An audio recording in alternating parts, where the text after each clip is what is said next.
محتاجا إلى السرج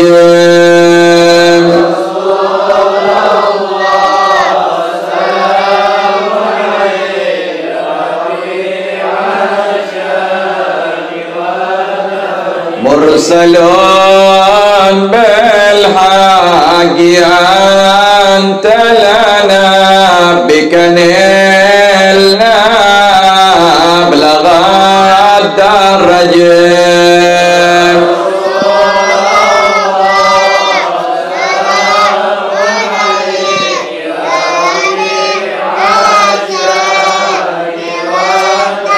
يا رسول الله جودك الرحمن وغيث بالغايث والفرج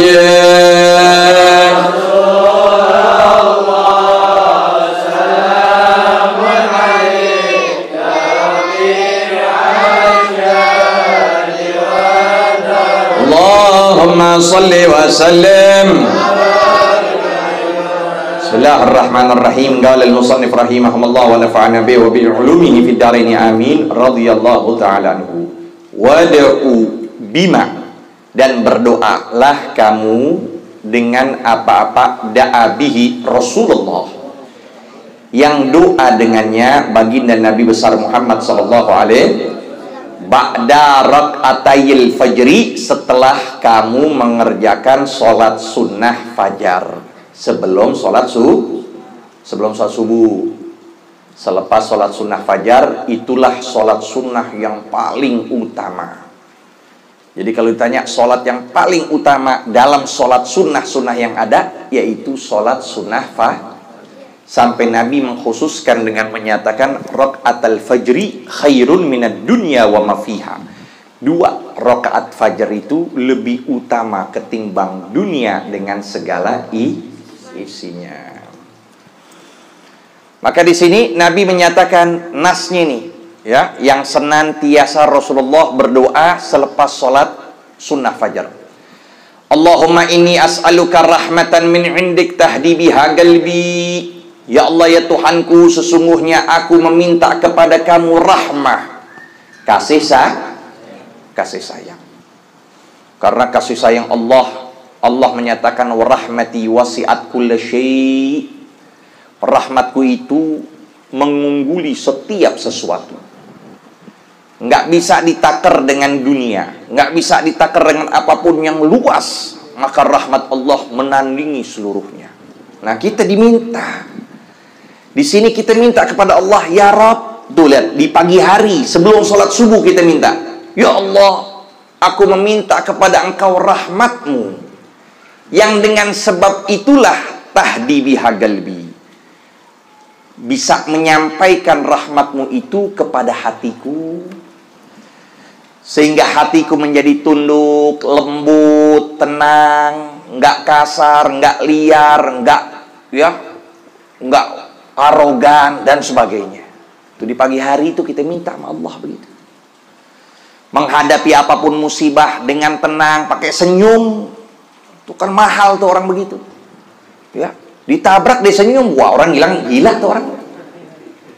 Tenang gitu. Makanya sebagian para aulia, mereka itu senantiasa kalau datangnya musibah bukan kesedihan buat mereka, tapi kenikmatan. Karena makom syukur, kedudukan orang bersyukur itu lebih tinggi ketimbang makom sabar, ketimbang makom sabar. Karena syukur hanya dinyatakan minoritas dalam agama, dalam ayat wa qalilu min ibadiyasy syakur. Sedikit minoritas yang pandai bersyukur. Tapi sabar banyaknya orang. Ya, bisa dia itu masih bisa senyum, masih dengan derita apa yang dia alami. Nah itu. Inilah berkah doa di antaranya kita baca, Allahumma inna nas'aluka rahmatan tahdi biha qalbi. Rahmah yang menyampaikan dengan rahmat itu kepada hatiku. Itu tahdi artinya tusilu, menyampaikan. Wa tajma' biha syamli, Yang menghimpun dengan rahmat itu segala perkaraku yang perkara yang hancur, berantakan. Perkara-perkaraku yang berantakan dengan rahmat itu engkau himpun lagi, engkau atur lagi, buat gampang lagi itu segala urusan. Itu artinya syamli wa talummu biha sya'fi, artinya talummu sama, menghimpun dengannya, tapi sya'fi ini ya pikiran-pikiran yang berantakan, lintasan pikiran yang berantakan, yang nggak bisa ke satu arah. Nah, engkau dengan sebab rahmatmu itu engkau gabungkan kembali, tenangin lagi nih pikiran. Maka doa ini yang luar biasa, doa yang sangat istimewa nih, yang dibaca oleh Rasulullah. Wa taruddu biha ulfati, dan dengan rahmatmu itulah taruddu, engkau kembalikan, ulfati, segala ketenanganku. Yang gelisah, yang dalam keadaan sempit hidupnya, balikin lagi ya Allah tuh di pagi hari itu. Wa tuslih biha dini, dan engkau perbaiki dengan sebab rahmat itu akibata amri, itu arti dini adalah segala sesuatu yang ada di akhir perkaraku, kesudahan perkaraku, itu arti di dini.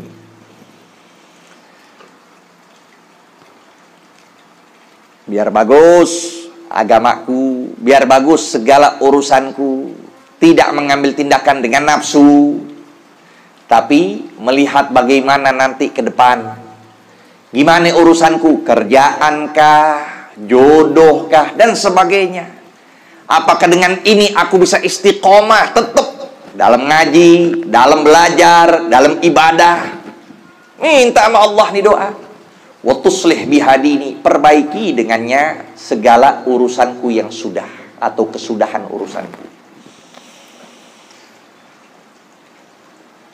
Wa tahfaz biha ghaibi, dan jagalah dengan rahmatmu itu ghaibi, segala sesuatu yang saat ini tidak hadir di hadapanku. Anakku, istriku, hartaku, kita lagi pergi kemana, kerja di luar kota, ya kan? Tuh ada anak bini kita di luar, ya, di kampung kita doa. Doa ini dikatakan, wa tahfaz biha ghaibi, jagalah dengannya sesuatu yang tidak hadir di mataku. Harta, anak, istri, dan sebagainya. Wa tarfa biha syahidi, dan angkatlah kedudukan dengan sebab rahmatmu itu syahidi, sesuatu yang ada di hadapanku. Dari anak, murid, teman, orang yang selalu bantu, angkat derajatnya setinggi-tingginya. Itu di. Wa tuzakki biha amali, dan sucikanlah dengannya segala perbuatanku. Gimana suci itu perbuatan? Ikhlas.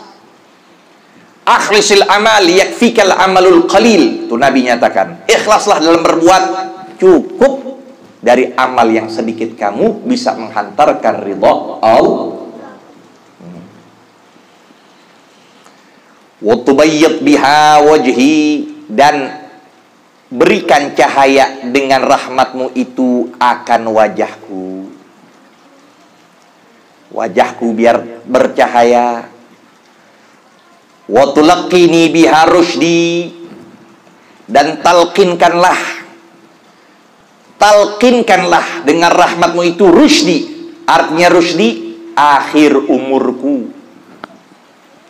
Biar nanti di akhir hayatku bisa aku mengucapkan lafaz la ilaha illallah. Nah, di antara orang yang akan mendapatkan pertolongan dan dia bisa mengucapkan lafaz la ilaha illallah, yaitu ketika sebelum akhir hayatnya dia berwudu atau kita yang wuduin. Itu dia. Kenapa? Banyak riwayat, di antaranya di dalam kitab Nurul Dholam, Syekh Nawawi Al-Bantani mencatatkan di situ bahwasanya Jibril alaihi salam akan turun kepada mereka yang bakal jadi calon mayit lantaran duniawiyah, ya, sampai Nabi nyatakan kadal faqru an yakuna kufra. hampir kefakiran mendekati sifat kekufuran. Fakir bisa dekati sifat kufur. Itu dia. Makanya kita terus jangan pakai malas-malas. Kerja untuk akhirat. Sufyan Ats-Tsauri menyatakan al-mal silahul mu'min fi hadzal zaman. Harta dialah senjatanya orang mukmin di zaman ini. Kalau kita pakai untuk akhirat, kita pakai, nah ini yang sangat terbaik. Jangan jadi kita miskin. Nah, inilah miskin yang menghancurkan segalanya. Sampai Nabi menyatakan kadal faqru an yakuna kufra. Miskin mendekati sifat kekufuran. Was'aluka yaqinan shadiqa, dan aku meminta kepada kamu yakin yang tulus. Tidak ada keraguan. Lau kushifal ghita mazdadtu fihi yaqina. Itu Imam Ali ngomong. Kalau seandainya terbuka tabir ini sehingga aku melihat mataku kepada zat Allah, tidak akan bertambah keyakinanku. Yakin. Nah, yakin ini harus dipupuk. Ya, sebagaimana iman bisa bertambah, bisa berkurang. Bertambah dia dengan taat, hadir majlis, zikir, baca Quran. Berkurang dengan maksiat. Maksiat terus bakal berkurang. Sampai ada beberapa keadaan yang Allah cabut iman seseorang ketika dia melakukan maksiat. Di antaranya minum khamr. Di antaranya dia berzina. Itu khulatul iman, pakaian keimanan Allah cabut. Maka di situ makanya mereka nyatakan, ya, kalau sudah mereka melakukan itu dan meninggal, diyakinkan meninggalnya su'ul, udah nggak ada imannya. Hatta a'lama annahu la yusibani, sampailah aku mengetahui bahwasanya tidaklah aku tertimpa illa ma katabtahu alayya, melainkan memang itulah yang engkau telah tetapkan untukku. Tidak ada keluhan lagi. Itu dia. Makanya dalam hadis Nabi, innallaha bihikmatihi ja'ala surur wal farah fir ridha wal yaqin. Sungguhnya Allah dari kerahasiannya ya, menjadikan segala kegembiraan, menjadikan segala kesenangan itu ketika seorang hamba ridha dan yakin kepada Allah. Ketika dia ridha dengan ketetapan Allah, Allah jadikan ketetapan itu padahal pahit, tapi Allah berikan kesenangan buat dia. Tapi sebaliknya, wa ja'ala dhiq wal haraj, dan Allah jadikan dia sumpek, Allah jadikan dia gelisah ketika apa? Fisukhti wasyakka, ketika murka dia, ketika dia ragu ketetapan Allah, ya, maka terus Allah jadikan susah, merana, sedih dan sebagainya. Maka itu kita minta apa Allah?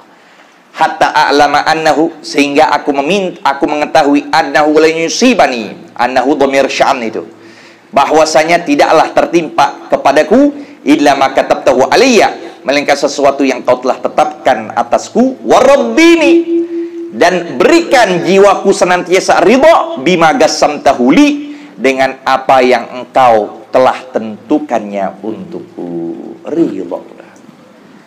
Dia senang, dia sakit, dia sehat, udah ridha kepada Allah, ketetapan Allah. Nah, itu yang kita minta. Bukan ada keluhan, bukan ada ya penyesalan. Imamul Haddad katakan, wa in tarda bil maksumi ishtamuna aman. Kalau engkau ridha dengan ketetapan yang telah aku berikan, maka engkau akan hidup dalam keadaan nikmat. Wa in lam tarda bihi ishtafi hazan, dan kalau engkau tidak ridha dengan ketetapan Allah, maka senantiasalah engkau hidup dalam kesedihan. Ya. Sampai sini dulu kita tandain, akhiri majlis kita. Allahumma atini iman shaliqan. Wallahu a'lam bis-shawab. Rabbi zidna ilma warzuqna fahma. Ayo kita lanjutkan lagi pembacaan.